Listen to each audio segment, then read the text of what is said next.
निर्भीड police time news, सामान्य जनतेचा बुलंदी आवाज। भारतीय बहुजन महासभेचे सातूर विभागाचे अध्यक्ष संजयजी भोसले साहेब आपले मनोगत व्यक्त करतात। या ठिकाणी नाशिक जिल्ह्यामधून अधिकृत उमेदवार वंचित बहुजन आघाडीचे करण गायकर साहेब या ठिकाणी त्यांचे प्रचार रॅली आतापासून सुरुवात होत आहे।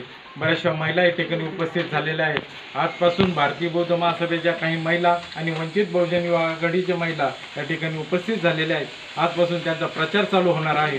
याला प्रचंड बहुमताने गायकर साहेबांना निवडून द्यावा अशी मी सर्वांना नम्रतेची विनंती करत आहे। रणधुमाळी रणधुमाळी रणधुमाळी 21 नाशिक लोकसभा मतदारसंघाचे वंचित बहुजन आघाडी व छावा संघटनेचे अधिकृत उमेदवार करणभाऊ गायकर यांचा विजय निश्चित अशा प्रकारे सातपूर परिसरामधून त्यांना शुभेच्छा मिळत आहे।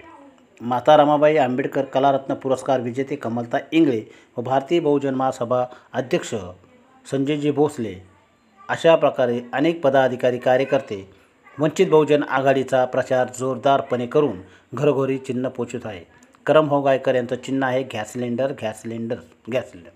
गॅस सिलेंडरच्या चिन्हावरती आपले अनमोल मत देऊन प्रचंड मताने विजय करा असे गल्ली जाऊन ते आव्हान करीत असताना आपले पूर्ण जाहीरनामा पत्रक वाटत आहे।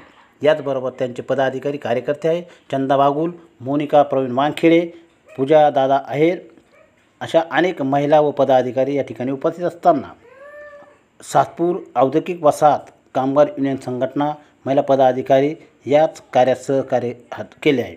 असे पूर्णपणे मत त्यांचं आहे की तरुण पिढीला या वसाहतीमध्ये कंपन्यांमध्ये नोकरी मिळावा, रोजंदार मिळावा, लोकांचा परपंच सुखी समाधी आनंदाने गुणगुणवंदन नांदावा असे बोलणं करून त्यांनी महाराष्ट्र प्रतिनिधी विक्रम गायकवाड व उपसंपादक आदेश वानखेडे यांच्याबरोबर चर्चा करून मुलाखत दिली आहे।